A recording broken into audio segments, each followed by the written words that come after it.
6 वर्ष झाली मला YouTube चॅनल उघडून असंख्य त्वचे संदर्भातले कमाल व्हिडिओज घेऊन मी आलेले आहे. पण हा पहिला आजचा व्हिडिओ असणार आहे जो खास मुलांच्या त्वचेसाठीचा असणार आहे.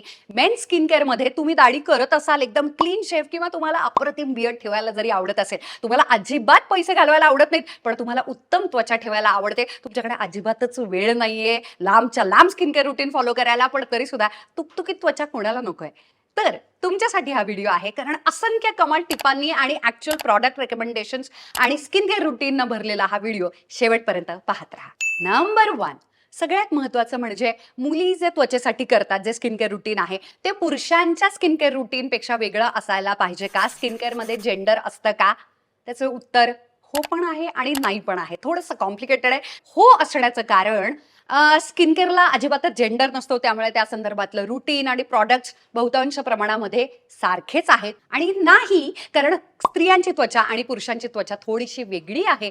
टेस्टोस्टेरॉनमुळे 2 ते 4 पट जास्त सीबम प्रोडक्शन होतं, त्याच्यामुळे तुमची त्वचा मुलगा म्हणून थोडीशी जास्त तेलकट असणार आहे मुलींपेक्षा. दुसरं म्हणजे जे छिद्र असतात, पोर्स असतात, ते थोडेसे एनलार्ज्ड म्हणजे मोठे असणार. त्याचं अपीअरन्स टेक्स्चर सुद्धा त्याच्यामुळे थोडंसं खडबडीत असणार, तेवढं स्मूथ नसणार. आणि तिसरा प्रकार ॲक्ने, त्याच्यामुळे तुम्हाला प्रोलॉंग येतात, जास्त काळ राहतात, जास्त तीव्र असतात.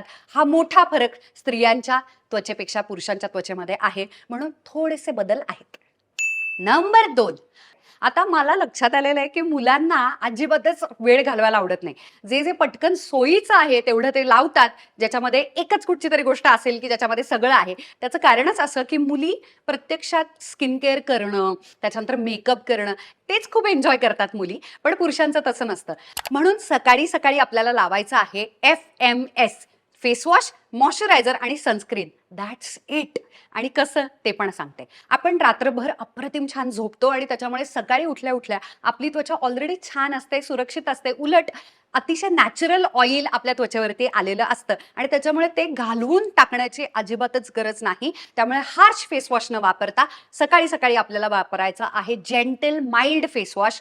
आणि त्याच्यातलं माझ्या आवडीचे 2-3 ब्रँड्स मी तुमच्याबरोबर शेअर करणार आहे. सगळ्यात अप्रतिम गुड ओल्ड जे सगळे डर्मेटॉलॉजिस्ट डॉक्टर सजेस्ट करतात ते म्हणजे सेटाफिलचं जेंटल क्लिन्झर, किंवा तुम्ही सिंपलचं सुद्धा वापरू शकता जेल क्लिन्झर. आता सेटाफिल असेल किंवा सिंपल असेल, याचा ना फेस होत नाही, त्याच्यामुळे ना चेहरा धुतल्यासारखा वाटत नाही. त्यामुळे ज्यांना असा हार्श फेस वॉश लावायची सवय, लई फेसबीस येतो, त्यांना असं वाटणार हे बाबा हे चिकट काहीतरी, चेहरा स्वच्छच नाही होत आहे.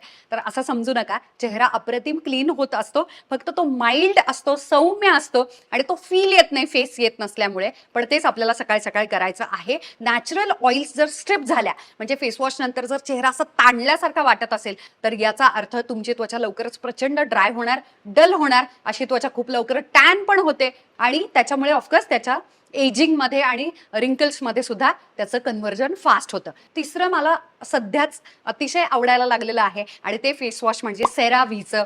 ते पण अप्रतिम आहे. सगळ्याच्या लिंक डिस्क्रिप्शन बॉक्समध्ये आहे. नंबर 3, याच्यातलाच पुढचा टप्पा मॉर्निंग स्किन केअर रुटीन मधला, आणि तो म्हणजे मॉइश्चरायझर. येस, आणि म्हणूनच या व्हिडिओमध्ये मी तुमच्याबरोबर असं प्रॉडक्ट शेअर करते जे मला आय विश खूप लवकर मिळालं असतं. मला मधून अधून जेव्हा अजिबात वेळ नसतो आणि सुकीर त्याच्यात ते सगळ्यात आवडीचं आता ठरलेलं आहे, आणि ते म्हणजे ओले सॉफ्ट लाईट. माझ्या डॉक्टरांनी सजेस्ट केलेलं, ॲमेझॉनवरती पण हे मिळतं, कुठच्याही मेडिकल स्टोअरमध्ये पण मिळेल. हे आहे मॉइश्चरायझिंग जेल, ज्याच्यामध्ये सनस्क्रीन पण आहे. मी तुमची स्टेप पण वाचवलेली आहे, वेळ वाचवलेला आहे आणि पैसा सुद्धा वाचवलेला आहे. याच्यामध्ये SPF 50 आहे आणि PA 4 टाइम प्लस आहे. त्याच्यामुळे अप्रतिम सन प्रोटेक्शन होणार आहे. उन्हामुळे जी त्वचा काळवंटे, स्पॉट्स येतात, त्याच्यानंतर मलाज्मा, वांग येतो, मुलांमध्ये सुद्धा वांग येतो. स्पेशली जर तुम्ही गव्हाळ किंवा गोऱ्याकडे जाणारा असाल तर तुम्हाला लवकरात लवकर वांग येण्याची शक्यता असते. एजमुळे सुद्धा, म्हणजे तुमचं वय 30 पेक्षा जास्त असेल तरी सुद्धा एजिंगचे स्पॉट्स दिसायला लागतात. त्यामुळे सनस्क्रीन प्रत्येकानं लावायचं असतं. बाहेर सूर्य उगवला नाही उगवला, पावसाळ्यामुळे ढग आले, तुम्ही घरातच बसून काम करत असाल तरी सुद्धा सनस्क्रीन हे रोज लावायचं असतं. त्याच्यामुळे हे तुम्ही लावू शकता. You are good to go.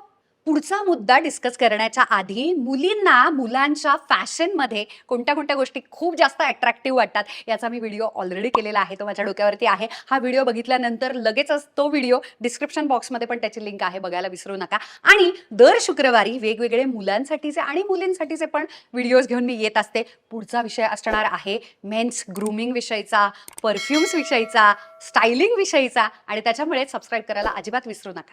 Number 4, आता सकाळच्याच आपल्या रुटीनमध्ये जर तुम्ही क्लीन शेविंग करत असाल, तुम्हाला दाढी अजिबात आवडत नाही, तर फक्त शेविंगमुळे काय होतं, तिथली त्वचा ही पहिला जो लेअर असतो तो ऑलमोस्ट शेविंगच्या ब्लेड बरोबर निघतो आणि जर कट्स वगैरे लागले असतील तर थोडंसं दाह पण व्हायला लागतं, इन्फ्लमेशन पण होतं, सूज येतं आणि ते जे कट्स असतात त्यानं बऱ्याचदा बम्प्स येतात बारीक बारीक त्वचेच्या वरती. अशा वेळेला काय लावायचं सांगते. दाढी करण्याच्या आधी कॉटन पॅडवरती घ्यायचं आहे द ऑर्डिनरीचं ग्लायकॉलिक ऍसिड 7% आहे. कॉटन पॅडवरती थोडेसे काही थेंब घ्यायचे, 3-4 थेंब, आणि सगळीकडे जिथे जिथे आपल्याला शेविंग करायचं, जर पूर्ण आसपास करायचं असेल तर पूर्ण दाढीच्या तिथून फिरवायचं आहे आणि मग दाढी करायची आहे. त्याच्यानंतर तुम्हाला ॲलोवेरा जेल लावायचा असेल, गार पाणी लावायचं असेल, काही लोक बर्फ फिरवतात, काहींच्याकडे नॅचरल कोरफड असते, मग तर आणि छान केमिकल पण नाही, काहींना काहीच लावायचं नाहीये, तर त्याच्यानंतर तुम्ही ऑफकोर्स आपलं जे मॉइश्चरायझर सनस्क्रीन आहे ते लावून तुम्ही बाहेर पडू शकता. त्याच्यावरती वेगळं काही लावण्याची गरज नाही.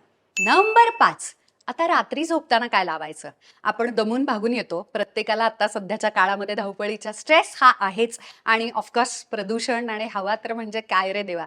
अशा वेळेला तुम्ही चेहरा स्वच्छ न करता झोपलात तर तुम्हाला जास्तीत जास्त फोड, पुरळ, पिंपल्स, ब्लॅकहेड्स, व्हाईटहेड्स येण्याचे चान्सेस आहेतच. त्यासाठी काय करायचंय, आता झोपताना मात्र जे फेस वॉश लावायचे ते खास ॲक्ने प्रोन स्किनसाठीचं वापरायचंय, ज्याच्यामध्ये सॅलिसिलिक ॲसिड असणार आहे. सॅलिसिलिक ॲसिड काय करतं, तर आपल्या त्वचेतली तेल बनवण्याची प्रक्रिया स्लो डाऊन करतं. सगळ्यात पहिलं मी म्हटलं तसं सॅलिसिलिक ॲसिड 1% किंवा 2% असलेलं कोणतंही फेस वॉश जे अजिबात जेंटल नाही, क्रीम बेस्ड नाही, पण ते आहे फोम बेस्ड, म्हणजे दाबल्यानंतर हातामध्ये डायरेक्ट फेस येतो, अशा पद्धतीचं सॅलिसिलिक ॲसिडवालं मी तुम्हाला ऑप्शन्स देते. असंख्य ऑप्शन्स आहेत, स्वस्त मस्त आहेत. नायकाच्या लिंक असतील तर त्या पण देते. माझी तर खरं तर ड्राय स्किन आहे, पण तरी सुद्धा हे सगळे प्रॉडक्ट्स मी वापरलेले आहेत, सुकीर्तनं पण वापरलेले आहेत आणि सगळे प्रूव्हन कमाल आहेत. तुमच्यासाठी तुमच्या बजेटमध्ये बसतील असं प्रॉडक्ट तुम्ही विकत घ्या. लायसॅलिक नावाचं एक सॅलिसिलिक ॲसिडचं फेस वॉश आहे. अवेनचं ॲक्ने प्रोन स्किनसाठीचा फेस वॉश आहे, ते तर मला ऑल टाईम फेवरेट आहे माझ्यासाठी. सॅली ॲक नावाचं एक फेस वॉश आहे, इझिली मेडिकल स्टोअरमध्ये मिळतं, ते पण खूप स्वस्त आहे. मिनिमॅलिस्टचं पण एक सॅलिसिलिक ॲसिडचं फेस वॉश येतं, ते पण कमाल आहे. डिकन्स्ट्रक्टचं कमाल आहे, डर्माटचचं आहे, मला लिहून काढावे लागले, इतके छान छान ऑप्शन्स आजकाल बाजारामध्ये आहेत. नंबर 6, एक एक्स्ट्रा स्टेप आहे.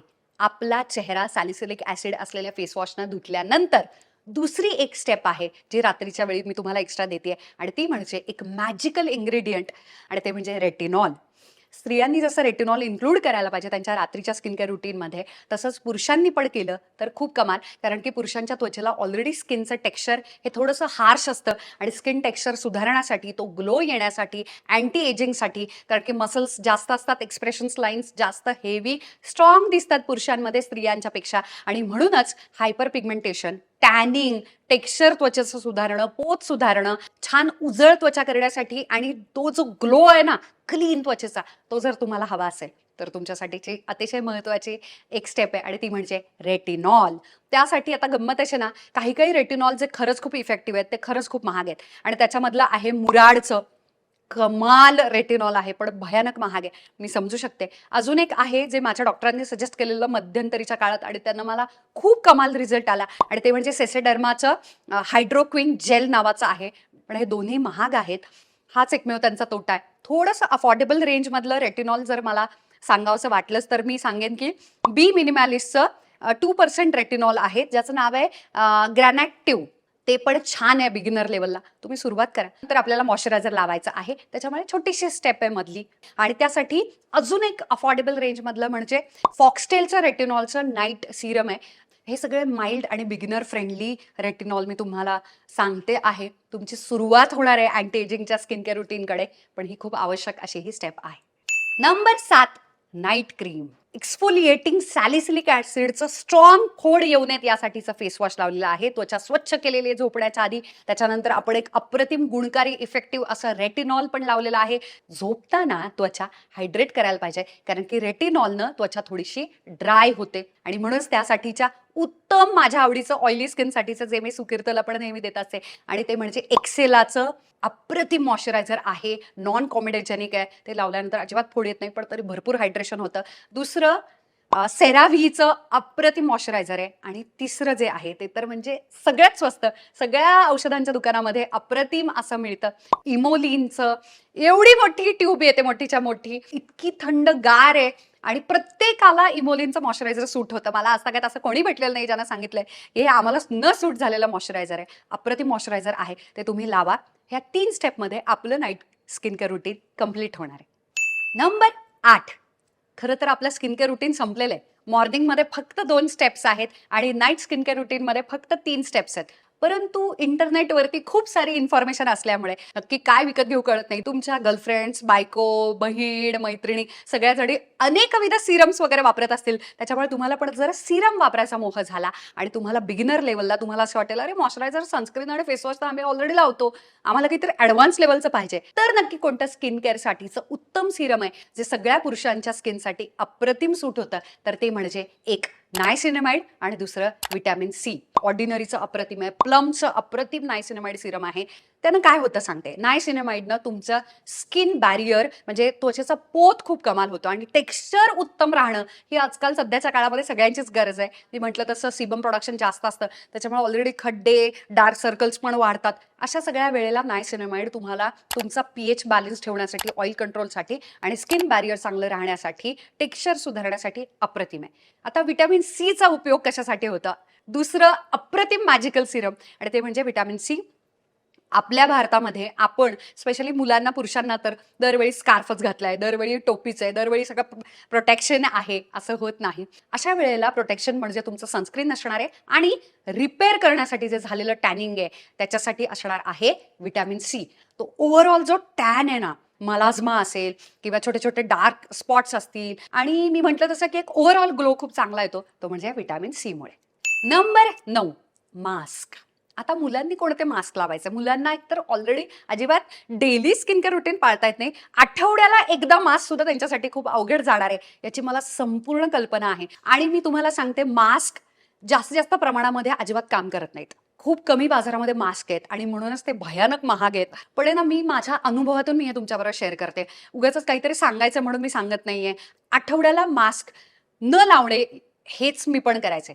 पण लावल्यानं किती आपल्या त्वचेचं टेक्स्चर अप्रतिम होतं, त्याचं पिगमेंटेशन, टॅनिंग किती कमी होतं आणि त्वचा किती क्लिअर राहते, फोड येण्याचंच प्रमाण किती कमी होतं आणि कंट्रोल होतो ऑइल प्रोडक्शन, हे मी स्वतः अनुभवलेलं आहे. आठवड्याला शनिवार रविवार कुठला पण एक वार निवडा, एकदा तरी मास्क लावा, 10 ते 15 मिनिटासाठी ठेवा आणि धुवून टाका. जे जे चांगले इफेक्टिव्ह मास्क आहेत त्याच्यामधलं आहे कीलचं टर्मरिक, अप्रतिम मास्क आहे. तुम्हाला टॅनिंग असेल स्पेशली, खूप कमी मास्क ऍक्च्युली टॅनिंग घालवतात आणि त्याच्यातलं हे मास्क आहे. दुसरं YBPचं पण विटॅमिन सीचं मास्क आहे. तिसरं सध्याचं माझं प्रचंड आवडीचं मुराडचं सल्फर असलेलं मास्क आहे, ज्यानं ऑइल कंट्रोल होतं. सध्याच्या ह्युमिडिटीमध्ये, मॉन्सूनमध्ये, पावसाळ्याच्या ह्याच्यामध्ये मला पण खूप सारे फोडी येत असतात. अशा वेळेला जर काही मदत करत असेल तर हे मास्क आहे. तुम्ही माझा व्हिडिओ शेवटपर्यंत पाहत असता, त्यामुळे जाता जाता महत्वाची टिप देते. कोणालाही फोड येऊ शकतो. तुमची त्वचा कोणत्याही प्रकाराची असू दे, ड्राय, मचॉर, ऑइली, कॉम्बिनेशन, नॉर्मल, कोणत्याही वयाच्या टप्प्यामध्ये वेगवेगळ्या कारणांमुळे alcohol, smoking, cigarette, hormones, stress, या डॅन्ड्रफ, त्याच्यामुळे सुद्धा ॲक्ने आणि फोड येतात. पण हे सगळं तुम्हाला टाळता येईल जर मी तुम्हाला सांगितलेलं मॉर्निंग आणि नाईट स्किन केअर रुटीन किमान 1 महिना तुम्ही फॉलो केला तर. मेन्स फॅशन, मेन्स ग्रूमिंग, कोणत्या कोणत्या छान छान गोष्टी, वेगवेगळे ब्रँड्स, त्याचं स्टायलिंग, असे वेगवेगळे कमाल विषय घेऊन दर शुक्रवारी मुलींसाठी पण आणि आता तर मुलांसाठी पण तुमच्या भेटीला येणारच आहे. सबस्क्राईब करायला विसरू नका. तोपर्यंत आय लव्ह यू.